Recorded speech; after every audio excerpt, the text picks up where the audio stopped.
Elle est intelligente, elle est ambitieuse, comme le mouvement politique qu'elle préside. Par petites touches, elle construit son monde. Elle dispose d'un atout considérable pour réussir en politique, sa jeunesse. La langue de bois ne lui est pas totalement étrangère, quand bien même parlerait-elle celle-ci avec un certain talent. Mélina Seymour est ce soir l'invitée de Réponse.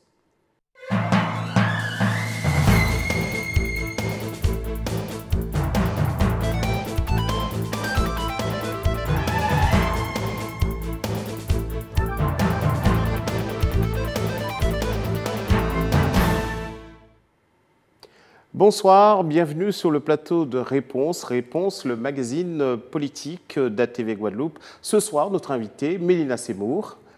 Bonsoir Jacques Canval, bonsoir à tous vos téléspectateurs. Alors Mélina Seymour, les élections ont été digérées, ça y est, vous avez pris vos calculatrices, vous avez fait vos comptes. Comment ça se passe dans votre tête aujourd'hui? Bien, très bien. Maintenant que l'événement est un peu éloigné. Nous allons très bien. Ambition Guadeloupe s'est bien démenée durant cette campagne, durant toute l'année 2015. Nous avons parcouru la Guadeloupe et nous avons rencontré de belles personnes. Vous ne regrettez pas de ne pas avoir été sur une liste, par exemple la liste d'Harry Chalus? Vous auriez pu être conseillère régionale aujourd'hui. Est-ce que c'est ça le combat? Le combat. Mais je n'en sais rien, je vous pose la question, c'est à vous de me répondre. Mais je vous réponds. Est-ce que c'est ça le combat? Le combat, c'est pour la Guadeloupe. Nous avons pris nos responsabilités. Je n'ai pas la langue de bois et vous le savez, ça fait très longtemps que vous me suiviez depuis au moment où vous étiez à cette magazine. Donc oui. Rappelez-vous de cette période. Donc pas du tout. Vous avez peut-être changé depuis. Mais pas du tout. Je suis face à vous. Donc je suis bien là et je dure encore dans le paysage politique, médiatique et surtout au niveau de l'insertion par rapport à la jeunesse. Donc il n'y a pas de regret à avoir. Nous avons pris nos responsabilités. Je ne suis pas du genre à aller me cacher sur la liste de quelqu'un d'autre. J'ai pris mes responsabilités. Et qu'avez-vous appris de cet échec? Pourquoi un échec? C'est une victoire. Nous avons mené bataille. Une victoire, quand vous n'êtes pas élu, vous vous contentez de peu. Vous auriez pu gagner les élections. Nous avons mené une belle bataille. Guadeloupe. Et c'est une belle victoire pour la démocratie, sans aucun moyen, sans aucune machine politique derrière, avec simplement la force de nos convictions, les Guadeloupéens. Beaucoup ont pensé qu'on aurait été ridicule. Eh bien, nous avons fait plus de 4000 voix, puisqu'il y avait un contexte qui était particulier. Ce n'est pas un échec, au contraire. C'est une belle victoire et la jeunesse guadeloupéenne, effectivement, que je rencontre, est fière. Sincèrement, Harry Chalus, il a été élu président de la région. Il a tenté de prendre la présidence du port. On a vu la réaction des représentants de l'État qui ont voté comme un seul homme contre lui. Qu'est-ce que vous pensez de ce comportement des représentants de l'État? Qu'est-ce que je pense de l'élection? Oui. Je n'ai pas de leçon à donner. Chaque élection est différente. Monsieur le président du conseil régional, nouvellement élu, est député de la nation. Donc il connaît très bien les rouages. Chaque élection se prépare. J'ai entendu ses propos. Je peux comprendre sa colère. Je comprends la colère de ses colistiers et des conseillers régionaux. J'ai entendu également l'ex-ministre, vice-présidente aujourd'hui du conseil régional. Je dis simplement qu'il ne faut pas mélanger les deux élections. Je comprends. Monsieur Khalil, que je profite pour féliciter ici, va travailler, je pense, et c'est sa volonté, avec la nouvelle collectivité. Donc il ne faut pas mélanger les choses. On découvre que tout se décide à Paris. Eh bien, c'est comme si on découvrait l'importance du gouvernement, de l'État français dans ce qui se passe en Guadeloupe. Non? Donc je pense, j'ai entendu beaucoup d'amertume. Je pense que les choses doivent revenir surtout au calme et au travail et que les Guadeloupéens, justement, peut-être ne comprennent pas tout ce qui se passe. Donc oui, le port, il y a une volonté régionale d'appliquer un programme régional, mais les Guadeloupéens ont élu effectivement le président du conseil régional à la tête de la région Guadeloupe. Quand je lis les réseaux sociaux, c'est ce que disent les gens. Peut-être que l'explication au niveau de la région a manqué, mais en tout cas... je pense que le président a toute sa place. Voici évidemment. Venu pour nous le temps de passer la semaine en revue. Les femmes ont fait leur entrée en politique grâce aux lois sur la parité. Maintenant, on est obligé de composer avec les femmes, mais dans les métiers également, les femmes frappent à la porte pour exercer un certain nombre de métiers jusqu'ici réservés aux hommes. Je vous propose de voir le sujet que la rédaction d'ATV Guadeloupe a consacré à cette thématique et on en parle après. Nous sommes 120 en moyenne, dont 8 femmes. Titulaire d'un bac scientifique et d'un BTS maintenance industrielle, Vanessa n'a jamais été attirée par un métier dit de femme. Femme docker depuis maintenant 1 an, elle est venue partager son expérience avec d'autres femmes intéressées par des métiers dits masculins. Ça ne peut faire que plaisir, hein, puisque pour moi, il n'y a pas d'âge pour effectivement se diriger vers un métier qui semble masculin. Tout est une question de détermination. Le fait d'avoir... On nous a dit que ça représentait, c'était fait par des hommes, soit parce que c'était physique ou ce genre de choses, mais il n'y a pas de limite. Une fois qu'on est déterminé, qu'on sait ce qu'on fait, qu'on a le côté professionnel et consciencieux, il n'y a pas de raison. D'autres que les freins que nous-mêmes pouvons nous mettre à l'esprit. Donc à toutes les femmes qui veulent faire un métier dit d'homme, soyez déterminés et foncez. Des femmes comme Luciana pour qui travailler est essentiel en tant que femme et qui reconnaît volontiers le courage de celles venues témoigner. Je pense qu'elles ont un très beau parcours, donc il faut déjà ne pas avoir peur des études et puis il faut oser. Et justement les stages qu'elles ont effectués permettent de faire face à la réalité. Donc et si elles sont ici aujourd'hui, ça nous montre qu'on peut réussir aussi nous en tant que femmes. J'ai toujours été intéressée par les métiers d'hommes, donc ce ne serait pas un inconvénient pour moi. Et donc je pense qu'avoir les femmes qui ont l'expérience, déjà ça nous met en confiance. On a déjà la réalité du terrain en face de nous et ça nous permet de prendre une décision au plus vite. Des rencontres initiées par la municipalité dans le but d'accompagner des centaines de femmes demandeuses d'emploi. C'est à l'initiative de 2 agents qui font partie du service formation. L'idée leur est venue d'initier un parcours où des femmes, où il y a peu de femmes, soit pas ou peu représentées dans les métiers dits masculins, au niveau de la métallurgie, au niveau du bâtiment, au niveau des transports. Et elles sont venues me parler de ce projet-là. Et moi, j'ai trouvé que le projet était intéressant. Donc, avec l'aide de la directrice de Pôle emploi qui a joué le jeu, nous avons mis en place ce parcours que nous appelons Parcours de femmes. Des parcours tant improbables qu'atypiques, mais qui séduisent de plus en plus de femmes en quête d'autonomie et de reconnaissance. Reportage de Karen Diamant de la rédaction d'ATV Guadeloupe. Quand vous voyez des sujets comme ça, des femmes se mobiliser pour rentrer dans des métiers dits d'hommes, qu'est-ce que vous en pensez? Qu'est-ce que c'est qu'un métier dit d'homme ou un métier de femme? Aujourd'hui encore, quand certaines femmes accèdent à un poste, au grade, on retrouve toujours des discours misogynes pour dire qu'est-ce qu'elle a fait pour se retrouver là. Donc, quelle promotion exactement elle a eue. Donc, les femmes doivent tout le temps se battre en permanence. Et en politique, c'est vraiment quelque chose de particulier. Vous pensez que la société n'est pas suffisamment ouverte sur le plan professionnel, à cet apport féminin, en fait, qui peut s'avérer très intéressant? On a à s'affirmer en permanence et dans tous les milieux. Mais partout, il faut se battre les hommes aussi. Mais bien sûr, mais enfin, vous n'avez pas droit à des propos désobligeants, comme on peut l'avoir. Je vous prends un autre extrait. Non, mais allez-y. Ah bon, pardon. Je vous prends un autre exemple, plutôt. Je vous prends un autre exemple pour vous signaler qu'un de vos confrères, il n'y a pas si longtemps encore, me disait « Je te recevrai dans mon émission, mais je serai très méchant avec toi. » Ma réponse a été « Mais pourquoi ?» Il me dit « Mais tu ne m'as pas encore donné ce que j'ai besoin. » Vous savez, c'est choquant, c'est frappant. Et quand on en parle, on dit « Oui, mais Bélina, on fait toujours des tonnes. » Non, non. J'ai été victime moi-même de propos très désobligeants à mon endroit durant la campagne en 2015. On doit en permanence faire profil bas pour ne pas susciter quelques railleries. Oui, alors justement, comment peut-on... il faut que les femmes s'arment contre cela. Enfin, pas s'armer avec des fusils. Il faut déposer les armes. Voilà, il faut déposer les armes, mais aller un petit peu plus loin, s'affirmer. Donc, justement, ne pas refuser d'aller vers ces métiers, ne pas refuser d'aller vers la politique pour pouvoir vraiment exister et s'imposer. Ce n'est pas refuser, puisque nous sommes favorables, au contraire, et c'est un apport certain. Mais enfin, il faut en permanence se battre. Et elles ont raison, ces femmes-là. Elles sont courageuses, elles sont déterminées, et le regard des autres, finalement, ne les intéresse pas. Elles sont des battantes. Nous sommes des battantes. Vous les encouragez à aller vers les métiers dits difficiles, on va dire, pas dire des métiers d'hommes, mais des métiers difficiles qui demandent de la force physique, en fait. Des métiers tout court, des métiers tout court. Nous avons besoin de travailler, nous sommes dans une société de plus en plus chère, et c'est pas comme avant, les femmes doivent aussi être au travail, donc nous faisons. Vous semblez avoir fondé votre démarche politique, on va dire, sur le talent des Guadeloupéens. Vous en attendez beaucoup pour développer le pays.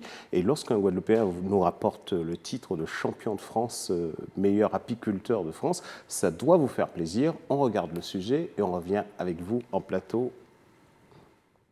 Chaque semaine, Benoît Foucan-Pérafide, meilleur apiculteur de France, rend visite à ses abeilles. L'apiculture, une passion devenue son métier en 2006. Les abeilles ont l'air de bien travailler.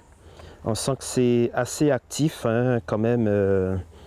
Donc il y a du pollen qui rentre. Quand vous voyez le rôle en fait, qu'ont les abeilles dans la pollinisation des fruits et légumes que nous consommons, c'est exceptionnel. Au total, il possède 250 ruches sur plusieurs communes de Grande-Terre, Basse-Terre et sur l'île de la Désirade. Pourtant, à ses débuts, il a eu quelques frayeurs. Une des premières fois que j'ai été aux abeilles, je me suis fait massacrer par une colonie. J'ai reçu plus de 30 piqûres au pied. Mon pied avait triplé de volume. J'ai eu très mal pendant une semaine. Je me suis même demandé si ce métier était fait pour moi. Mais au fur et à mesure que j'ai appris à mieux connaître les abeilles, je me suis formé avec les apiculteurs de la Pigouat. Petit à petit, je suis tombé amoureux des abeilles. Depuis 2013, au Salon de l'Agriculture, Benoît cumule les médailles d'or et d'argent pour ses différents miels tropicaux, clairs et foncés. Et cette année, c'est le prix d'excellence qu'il a reçu avec fierté. Je veux dire, c'est le travail fourni. On sélectionne les sites pour pouvoir produire un excellent miel. Par exemple, on a reçu un prix en 2013 pour le miel de Campêche obtenu à Petit Canal.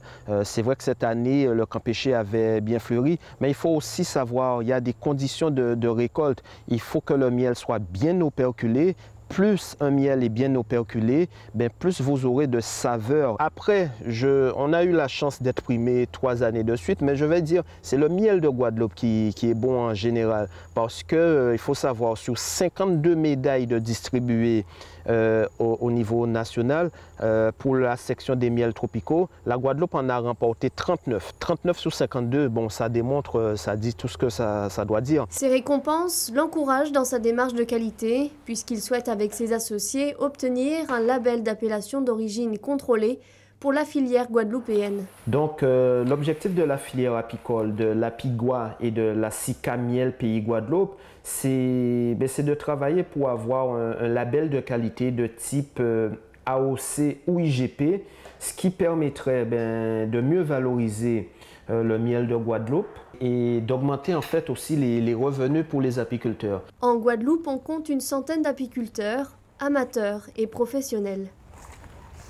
Reportage de Bénédicte Jourdier de la rédaction de la TV Guadeloupe. Alors quand vous voyez ça, vous êtes heureuse pour la Guadeloupe? Absolument, pour lui déjà, je lui adresse toutes mes félicitations. La Guadeloupe et l'outre-mer français de façon générale concourent à ce que la France brille à l'international. Donc nous avons effectivement des entrepreneurs qui sont brillants et voir cet apiculteur réussir et remporter cette médaille, c'est une fierté. Et ça vous donne des idées pour le développement futur, développement de certaines filières qui ont un marché, qui peuvent, par leur côté excellent, s'imposer? Absolument, viser l'excellence. Donc développer ce type de filière pour que la Guadeloupe puisse avoir sa particularité, cette spécificité. Bien sûr qu'il faut viser les filières d'excellence et pour ça, il faut trouver des institutions bancaires, mais au niveau des institutions de façon générale qui portent un sérieux coup de main justement aux professionnels. On dit que le problème, c'est aussi la manière de financer l'économie. On ne trouve pas de moyens, la capitalisation, il n'y a pas de capitaux pour financer les activités. Comment peut-on résoudre ce problème-là? Parce qu'on attend toujours de la région, des assemblées. Est-ce qu'on ne peut pas mobiliser aussi le capital local? Comment le mobiliser? Le capital local, bien sûr, mais il faut aussi aller chercher des capitaux extérieurs. Bon, j'entends par rapport au problème de la géothermie à Bouillante, par exemple. C'est un exemple, exemple. On peut en parler. Il faut des capitaux. Mais des fois, il faut aller les chercher à l'étranger pour injecter de l'économie dans nos territoires. Il y a en Guadeloupe des personnalités, des familles qui possèdent des biens, qui ont les moyens financiers d'injecter de l'argent dans notre économie. Où sont passées toutes ces personnes, toutes ces familles qui devraient effectivement faire briller notre économie également au sein de la Caraïbe, mais aussi au niveau international. Faudrait-il pas, là aussi, avoir un sursaut guadeloupéen, français, dans cette Europe, qui nous grignote un petit peu de notre part, un petit peu de la Guadeloupe, jour après jour. Vous êtes pour une économie ouverte, mais on pourrait voir là, dans ces cultures-là, une alternative à la canne à sucre, à la banane qui a empoisonné le pays et peut-être aussi à la canne. Oui, à la canne, mais enfin, c'est-à-dire qu'on ne peut pas, je discutais hier, on va certainement le voir dans ce document en immersion, avec un agriculteur, je lui disais, mais monsieur Cavaillon, on ne peut plus vivre de la canne aujourd'hui. Il me dit, mais quand on dit la Mélina, mais si tu ne parles de canne, nous t'es déjà d'hier. Donc il y a toute une éducation à faire, toute une information, une pédagogie à avoir, pas substituer. Pourquoi substituer? Ça peut cohabiter. Maintenant, il faut développer des filières d'excellence. Quelque chose de moins agréable et de beaucoup plus tragique que le sujet que nous venons de voir, c'est la mort d'un jeune Guadeloupéen à Clermont-Ferrand, tué à coups de sabre. Il a été porté en terre hier. Je vous propose de regarder le reportage de Linda KRC et de Patrick Curie sur ce sujet. Et je serais ravi de pouvoir recueillir votre opinion sur ces questions problématiques comme la violence. C'est en toute simplicité que les proches de Cédric Nolin ont tenu à lui rendre un ultime hommage. Tu as toujours été présent dans nos vies. Aucune fête, aucun anniversaire ne pouvait t'échapper. Nous avions toujours un appel, une carte, un message. Tu n'as jamais failli à ton rôle de fils et de grand frère et pour cela nous t'en remercions. Malgré cette distance, tu nous aimais et on te rendait cet amour du mieux que nous pouvions. Tu t'en vas avec une partie de nous, de notre jeunesse. Tu laisses un vide.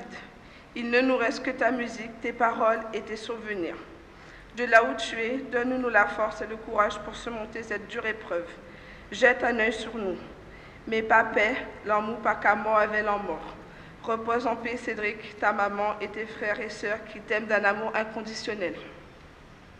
Un dernier adieu à un fils, un frère, un neveu, victime d'une violence qui gangrène la société. Nous avons tous une famille, des enfants. Parfois, vaut mieux passer pour un imbécile, car le violent croit qu'il est malin, mais il peut perdre sa vie et se retrouver derrière les barreaux. La violence est égale à la mort. La sagesse est égale à la vie. Je profite du départ de mon neveu pour souhaiter plus d'amour entre les jeunes au sein de leur famille et dans la société. Jeunes, agrippez-vous à vos familles.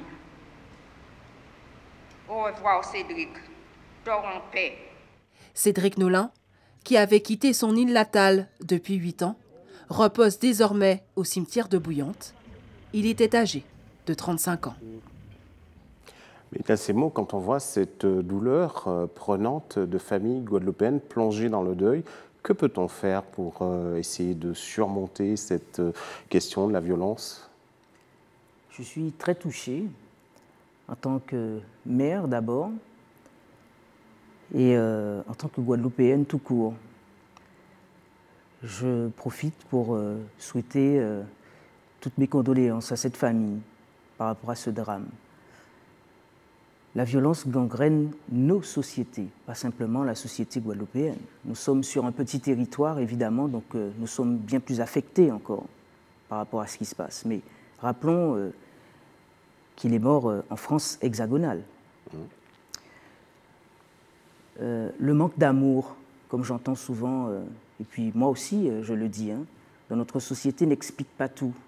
La société est devenue violente et le deviendra encore. Mais elle n'est pas devenue violente toute seule. Quelles sont les causes, selon vous, de cette violence? Les agressions multiples, les pertes d'emploi, les délocalisations massives, le fait de voir que le voisin réussit et que c'est toujours à l'autre qu'on donne et pas aux petits du quartier.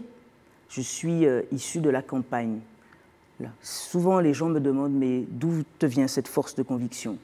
Je veux montrer que les enfants de la campagne ont aussi, ils doivent avoir les mêmes chances que ceux de la ville, mais aussi que les familles guadeloupéennes puissent s'unir pour dire que tout un chacun peut réussir avec l'amour des parents. Donc cette agression permanente que nous avons de la société fait mal, mais ce n'est pas uniquement l'individualisme. L'individualisme arrive dans notre société par rapport à une série d'injustices. On parle d'égalité sociale, on parle d'égalité réelle. Qu'en est-il vraiment dans les faits? Est-ce que les institutions, est-ce que les élus, est-ce que la société, nous, est-ce que nous avons travaillé en ce sens-là? Je ne le pense pas. Nous devons tous pouvoir nous regarder, mais chacun doit prendre sa part de responsabilité pour que nous puissions laisser une Guadeloupe plus propre, plus belle, plus dynamique et plus équitable à nos enfants. Est-ce que vous pensez que l'éducation nationale, les centres de formation, les politiques de formation sont vraiment adaptés pour permettre de donner des chances à ces jeunes d'aller de l'avant et pour éviter ces gens qui partent dans les rues, qui vont grossir les rangs de ceux qui font émerger cette délinquance, justement? Il y a de nombreux rapports qui sont sortis pour dire que l'école ne remplissait plus son rôle d'égalité et d'équité sociale. On le voit, il y a des écoles élitistes, il y en a qui sont dans toutes sortes de zones prioritaires, etc. Donc on doit refonder nos institutions, on doit refonder l'école également. Et ça passe par de vraies questions qui doivent dépasser les clivages politiques de droite comme de gauche. Il s'agit de l'avenir des enfants de ce pays. Comment ensemble nous pouvons, que ce soit droite ou gauche, ou même les extrêmes, comment nous pouvons créer un monde, ou laisser en tout cas un monde meilleur à nos enfants. Oui, dans votre livre, vous essayez de donner des exemples de personnes qui ont contribué, je veux dire, à une certaine réussite de la Guadeloupe. Vous êtes allé chercher, on va dire, ce que ces personnes avaient à dire, mais est-ce que ça suffit? Je ne sais pas si ça suffit, mais en tout cas, je fais ma part. Et depuis plus de 17 ans, je fais ma part en Guadeloupe. C'est comme l'histoire de ce petit colibri qui voit la forêt, qui s'embrase et qui va chercher une petite goutte d'eau. Et il y en a qui lui disent « Mais qu'est-ce que tu fais ?» Il dit « Il fait sa part. » Si chacun faisait sa part, eh bien la Guadeloupe se porterait mieux.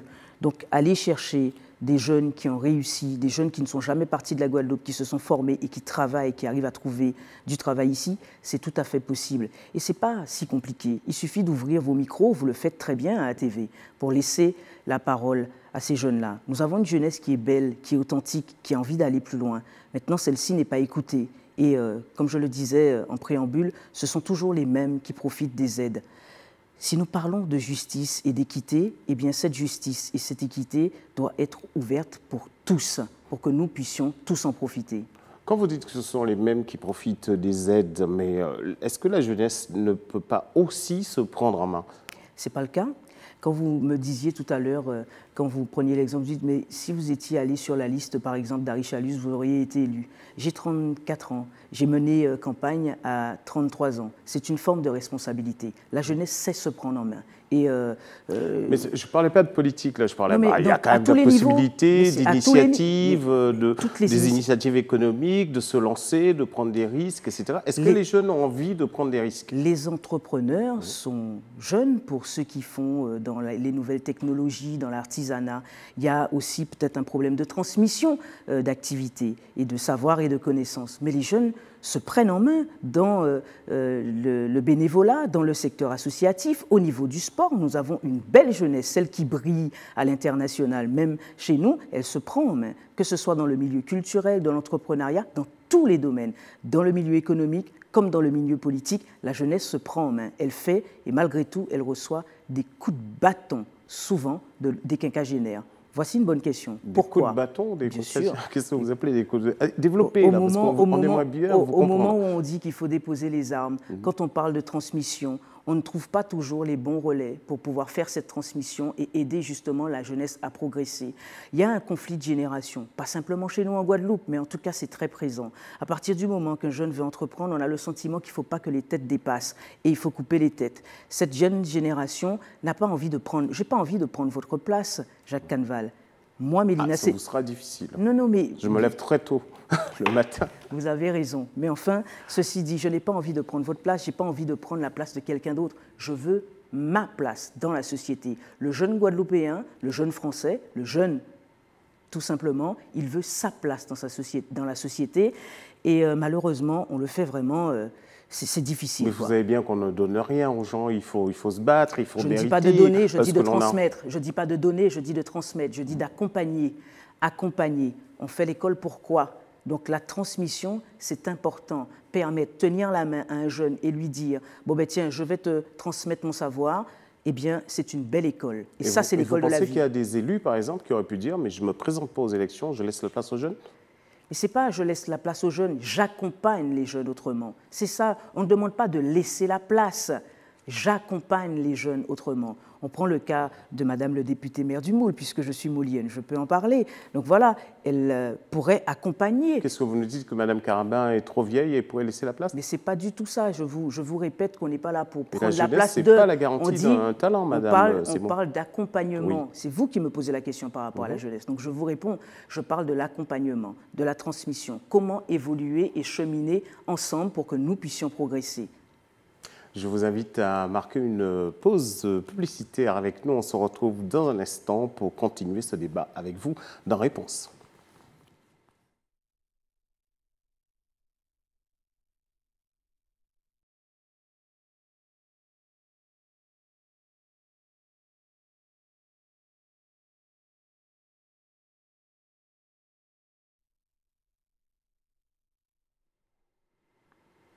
Retour sur le plateau de Réponse avec notre invitée Mélina Seymour qui préside l'Ambition Guadeloupe, un parti politique relativement jeune qui a émergé lors des dernières élections régionales avec un score honorable, on va dire. Ce n'était pas un score espéré, mais il était quand même assez conséquent.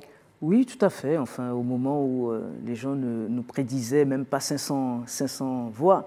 Donc, c'est pas mal, effectivement. Arriver devant les partis traditionnels, comme le Parti communiste, comme le parti de Jean-Marie Daumertin, comme également l'UPLG, c'est et même Alain Plaisir. Oui, on va essayer de comprendre pourquoi vous avez fait ce score, parce qu'on voit vous travaillez, vous êtes complètement dans la campagne, avec les gens. C'est en tout cas ce qui est ressorti du reportage de Nathalie Dinan et de Moïse Dexter.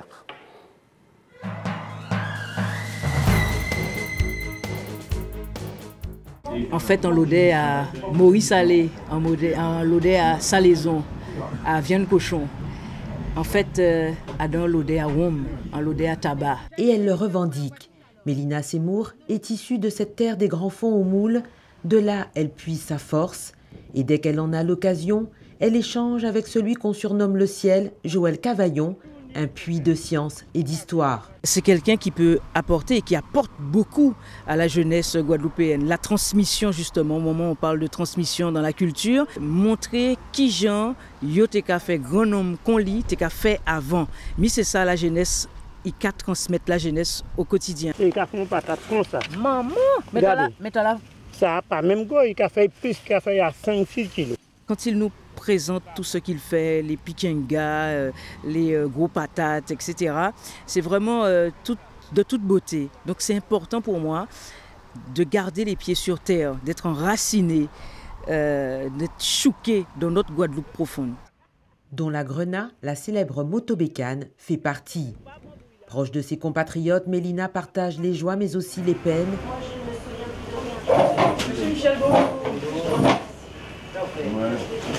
Michel a perdu un ami dans des circonstances dramatiques. Elle passe prendre de ses nouvelles au coin des amis. C'est très difficile pour moi. Depuis ça arrive dans la famille d'un patika comme moi. Avant de se rendre au centre d'insertion et de formation intergénérationnelle, dirigé par une jeune femme, Pascale Nonon, ouvert grâce à ses fonds propres, elle gère un atelier numérique, diverses formations à partir de 4 ans. C'est mon quotidien, aller à la rencontre justement des entrepreneurs, des jeunes, ceux qui s'investissent pour le pays Guadeloupe, que ce soit dans le milieu de l'entrepreneuriat proprement dit, le milieu associatif, le milieu sportif, le milieu social. Alors je viens voir Madame Nonon ici dans son centre de formation parce qu'elle l'a dit, elle se bat toute seule sur ses fonds propres, elle a fait des demandes à Guadeloupe Expansion, à Initiative Guadeloupe, ça a échoué. Bonjour, Mélina Seymour. Ça va? Ça se passe bien? Quand Madame Nonon me dit que son activité, en tout cas on ne lui a pas donné d'aide parce qu'on dit que son activité est récente, c'est pas vrai parce qu'il y a l'aide à la création d'activités. C'est 25 000 € prêt à taux zéro et c'est valable pour toutes les entreprises saines, mais elle crée son activité donc elle ne peut pas être plus saine. Donc il y a une perspective. C'est pas simplement sur le bassin moulien, mais c'est l'ensemble du bassin du Nord Grande Terre. le nombre de jeunes illettrés, des jeunes qui sortent du système scolaire sans diplôme, sans aucune formation, ce centre-là a lieu d'être. Mélina Seymour ne se lasse pas de monter au créneau. En politique comme dans la vie, elle surmonte les difficultés entourée des siens, avec un caractère bien trempé. Je suis née dans un lolo, dans un commerce de proximité. Aujourd'hui, les commerces ne donnent plus de crédit à quiconque. Il n'y a que les lolos, les commerces de proximité qui permettent encore à la population, aux petites gens, d'avoir le carnet de crédit. Moi, venez, je suis née là-dedans. Donc je connais la souffrance de la population guadeloupéenne, la souffrance des petites gens. On fait vraiment une équipe exceptionnelle. Très bien. Alors,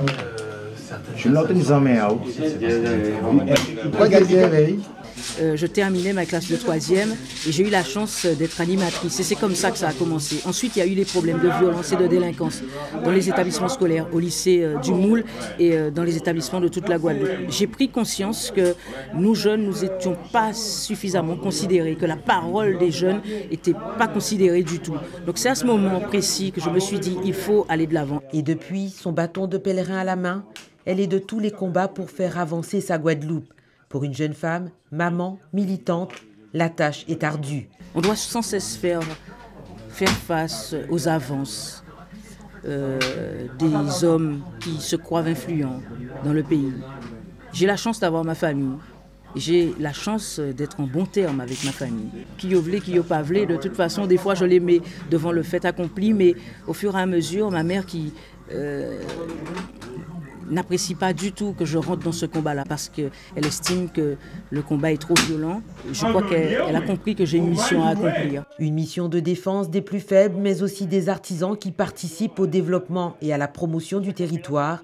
Mélina Seymour se doit d'être à leur côté. Au moment où le cas est entré au patrimoine immatériel de l'UNESCO, eh bien voilà, c'est de valoriser ce type de professionnels et d'artisans. Claudius Barbin me disait que s'il avait la possibilité d'avoir un chantier d'insertion pour pouvoir faire de la transmission aussi pour la jeune génération, ça aurait été quelque chose de formidable. Aujourd'hui, qu'est-ce qu'il a besoin, cet entrepreneur? Simplement d'un besoin en fonds de roulement, pas beaucoup d'argent, mais pour développer, maintenir, consolider son activité, il faut là encore que les collectivités, les organismes, les banques jouent aussi le jeu. En tout cas, Mélina y paraît pour cogner Kala et Boula Guadeloupe.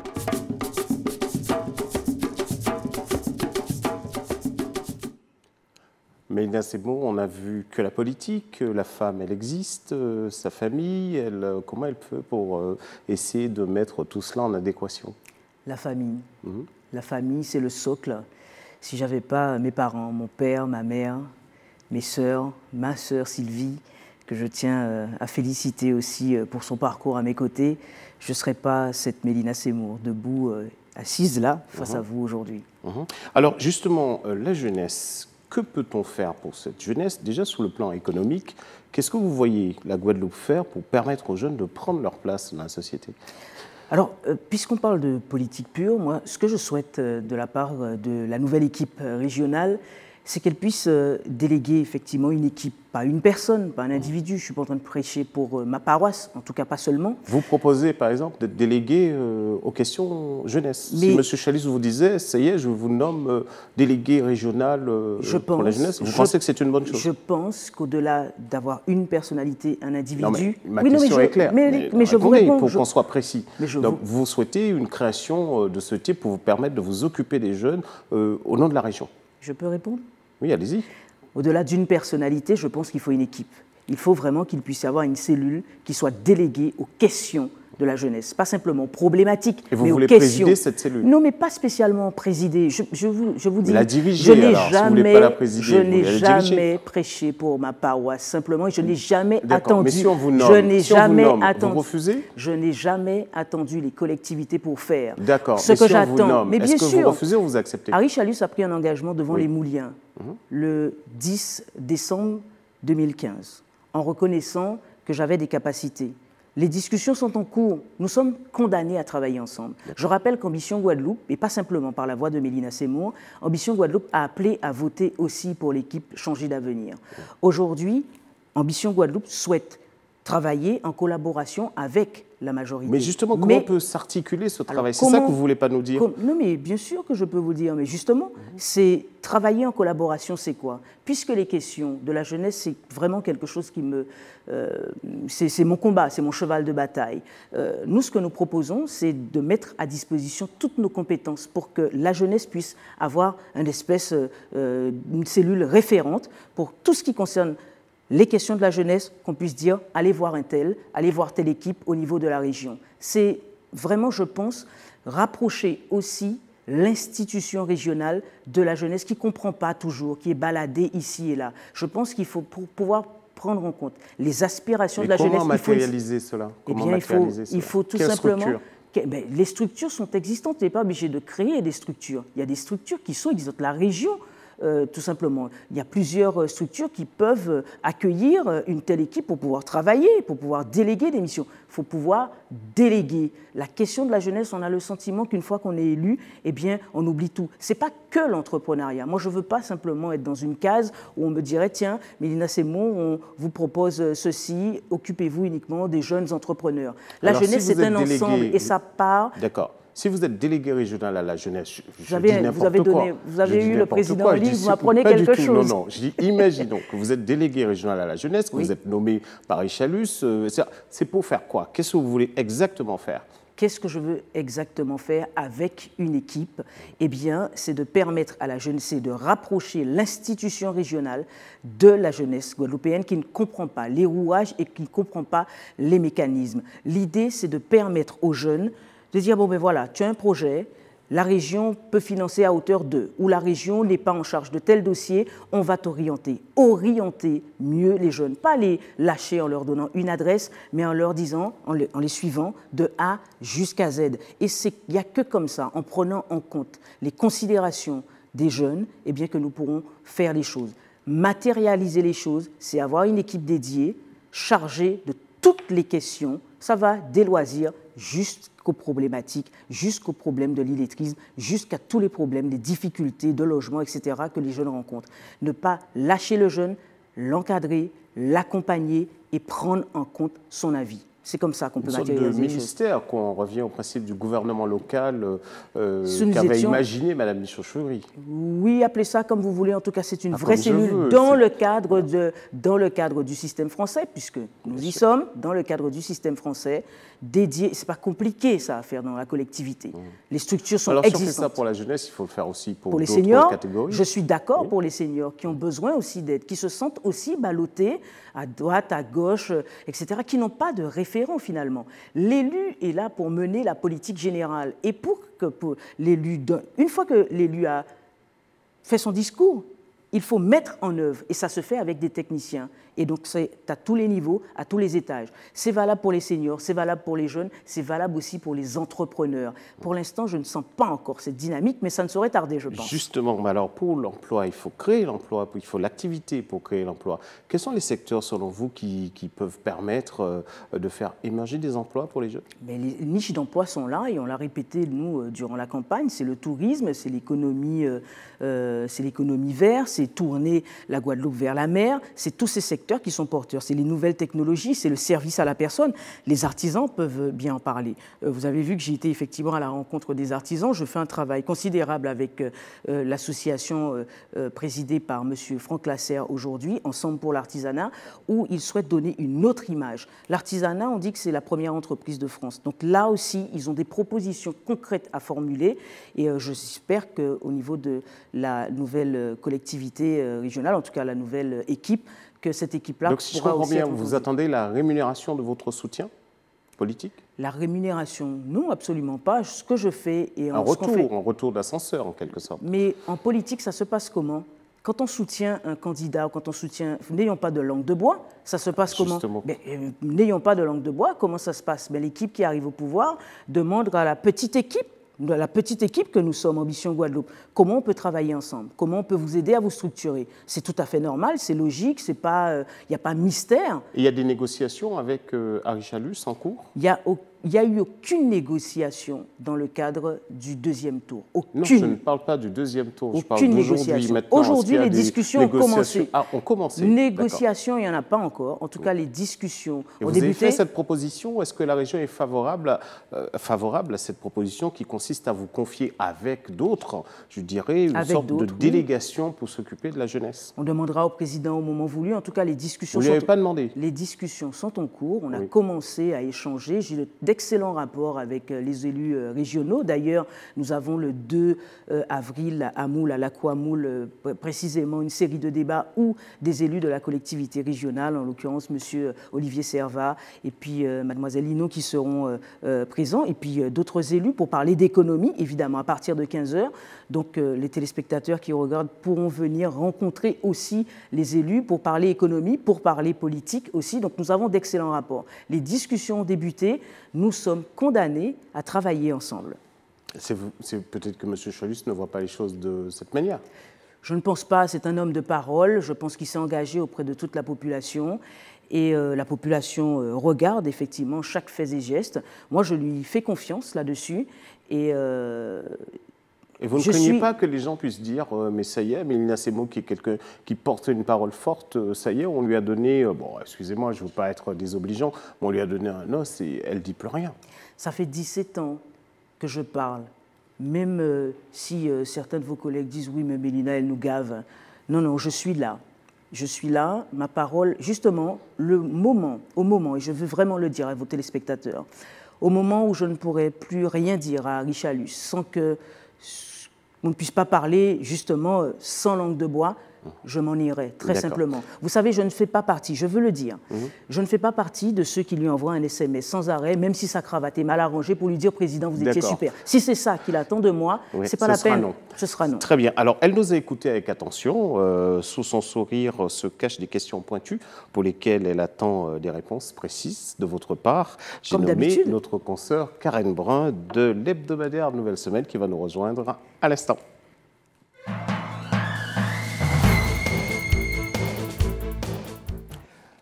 Bonsoir Karen. Bonsoir Jacques. Ça va? Plutôt pas mal. Mélina Seymour est en face de vous, c'est à vous de lui poser toutes vos questions. Bonsoir Mélina Seymour. Alors vous avez obtenu lors des dernières régionales, on l'a évoqué, 4470 voix exactement. Vous êtes aujourd'hui considérée par les élus comme une femme qui pèse sur l'électorat. C'est d'ailleurs pour cela que vous disiez c'est d'ailleurs pour cela que vous disiez sans doute que vous étiez condamnée à travailler avec eux, en tout cas avec la nouvelle gouvernance. Alors est-ce que vous n'avez pas le sentiment, compte tenu des hésitations d'Harry Chalus finalement de vous tendre effectivement la main qu'il avait promis de vous tendre entre les deux tours. Est-ce que vous n'avez pas le sentiment d'être une sorte d'ovni de la politique à leurs yeux et qu'ils ne savent pas quoi faire de vous? Vous parlez d'hésitation, je ne sais pas de quoi vous parlez exactement. Entre les deux tours, vous attendiez peut-être à ce qu'il y ait une réponse il avait dit très clairement qu'il vous inviterait à conduire la politique régionale de la jeunesse. Bon, là, vous parlez effectivement, vous l'évoquiez avant que j'arrive, ces hésitations, ces questionnements, etc. Vous ne croyez pas qu'en fait, ils ne savent pas quoi faire de vous? Alors, votre question est très juste et je vous remercie de la poser, vraiment. J'ai le sentiment, et je l'évoquais en première partie d'émission avec Jacques Canneval, je ne suis pas là pour prendre la place de quiconque. Je suis là pour prendre ma place dans la société guadeloupéenne et je prendrai ma place de toute façon. Les élus, Harry Chalus et son équipe, n'ont pas à avoir peur de Mélina Seymour. Au contraire, justement, ils devraient nous accompagner. Mais pas simplement Mélina Seymour, la mouvance Ambition Guadeloupe. Le président a déploré, par exemple, plutôt sa vice-présidente. Madame Marie-Luce Planchard a déploré le silence des élus sur la question du port, par exemple. Nous n'avons pas entamé de collaboration encore, Ambition Guadeloupe. Et le président nouvellement élu est condamné à travailler avec les autres équipes. Son équipe gagnerait, le GUSR en l'occurrence, à rencontrer Ambition Guadeloupe dans les plus brefs délais pour que nous puissions ensemble mener les grandes batailles. On ne gagne pas un combat seul. La liste d'Harry Chalus, d'ailleurs... Maintenant qu'il est élu, il fait ce qu'il veut s'il n'a pas envie. Mais ça, c'est lui. Ça, c'est lui. Il a dit souvent qu'il était porté effectivement par une mission qui venait peut-être... une mission divine, sans moquerie aucune de ma part. Je pense effectivement que peut-être ce côté très spirituel le rappellera à l'ordre prochainement, si c'est nécessaire. Alors cette élection régionale, c'est quand même un petit succès puisque vous êtes quand même arrivé en 4e position sur 10 candidats, juste derrière Laurent Bernier.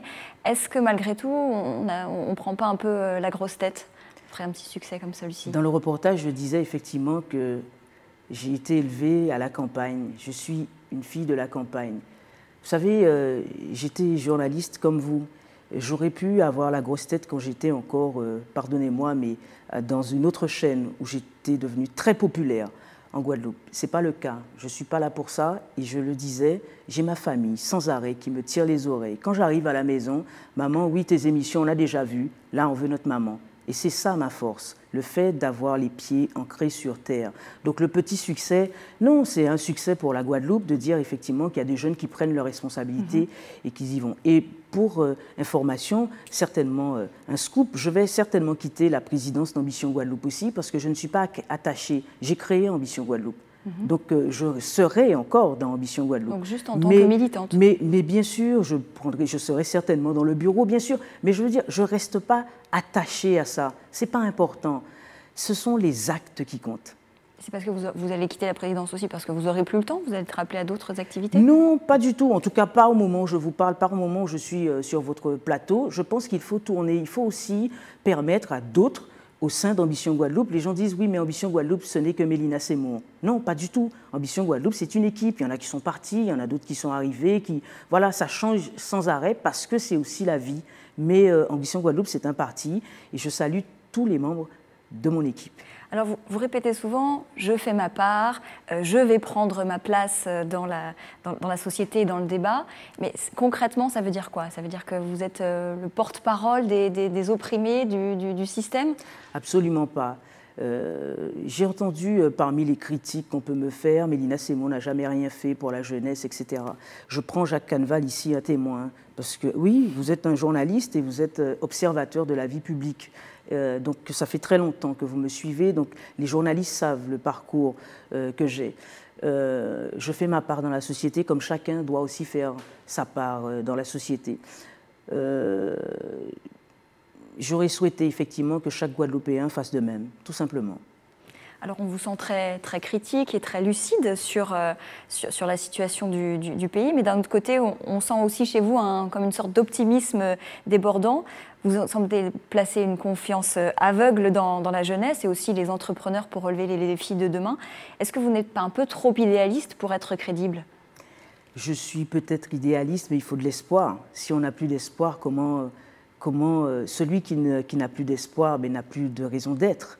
Donc je suis jeune, c'est la génération Y.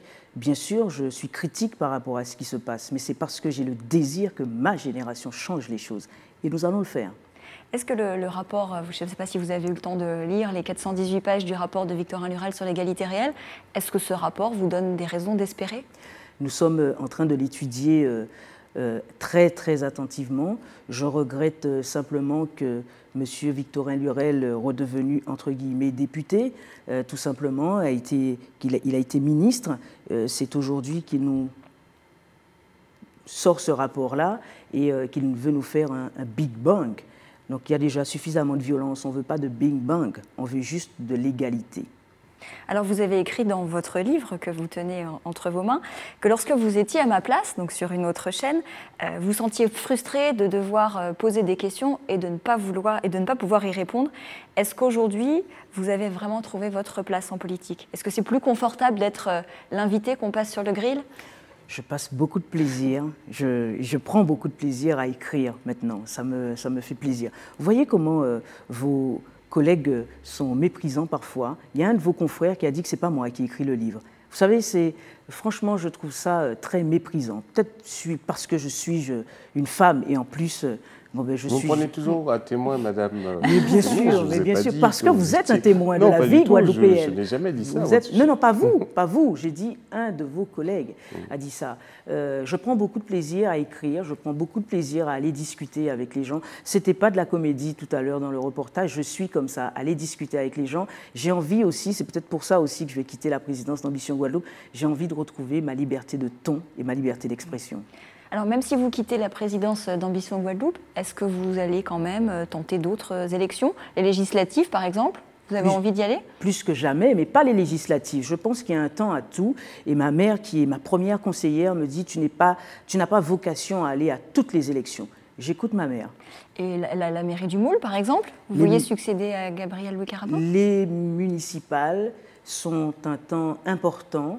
Madame Gabrielle Louis Carabin, entre guillemets, face à elle, 3 jeunes femmes. Mélina Seymour, Justine Bénin et Agathe Riffer. Nous sommes condamnés à travailler ensemble. J'appelle de mes voeux que nous, ces 3 femmes, puissent se mettre ensemble pour créer ensemble la surprise en 2020. Pour battre une 4e femme. Pas la battre, faire une belle continuité. Merci Karen pour toutes ces questions. Merci Mélina Seymour de vous avoir répondu avec autant de doigté, comme on dit, comme d'habitude. Alors vous êtes très active sur Internet, je crois. Oui, sur les réseaux. Vous êtes très active. Vous surveillez les réseaux sociaux pour réagir aux besoins, vous mêler au débat. Je réagis pas toujours, je regarde beaucoup. Alors les questions web maintenant de réponse. Êtes-vous révolutionnaire? Très belle question.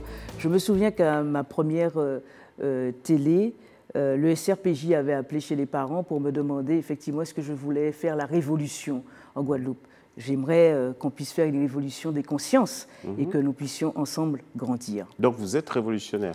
Je ne vais pas répondre à cette question comme ça, puisqu'elle est, c'est un cliché. Pas question de révolutionnaire. Révolutionnaire, c'est quelqu'un qui veut tout changer, tout chambouler. Pas tout chambouler dans n'importe quel sens et dans n'importe quel ordre. Pas tout chambouler dans n'importe quel sens et dans n'importe quel sens et dans n'importe quelle, de n'importe quelle façon. Je suis profondément républicaine. Deuxième question, qu'est-ce qui vous fait courir, si vous courez? En tout cas, qu'est-ce qui me fait avancer? Motive, en fait. Qu'est-ce qui me motive? Le fait de sortir de la campagne et de se dire que chaque Guadeloupéen a sa chance et que jamais on ne doit abandonner. La 3e question, êtes-vous une maman gâteau? Pas du tout. Je suis plutôt je suis plutôt une mère. Une mère? Voilà. Cool. Non, je suis une mère stricte. La question, c'est, au fait, peut-être qu'on veut vous demander, est-ce que vous êtes suffisamment présente dans la vie de votre enfant? Parce que la politique peut éloigner les gens de leur famille. C'est vrai, mais c'est pour ça qu'elle participe beaucoup à toutes mes conférences et à mes débats. Ah ouais, elle est présente avec vous? Elles sont là, présentes. D'accord. Et elles sont en train de terminer mon livre. Ah ben parce que vous imposez la lecture de votre livre. Je n'impose rien, oui. C'est normal, ce sont des fiches de lecture et ça pourra servir. Merci Mélina Seymour, cette vous. Émission est terminée. Merci de nous avoir fait le plaisir de venir sur notre plateau. On se retrouve pour une nouvelle émission de Réponse, le magazine politique de la rédaction d'ATV Guadeloupe, mardi prochain. Bonne soirée. Merci.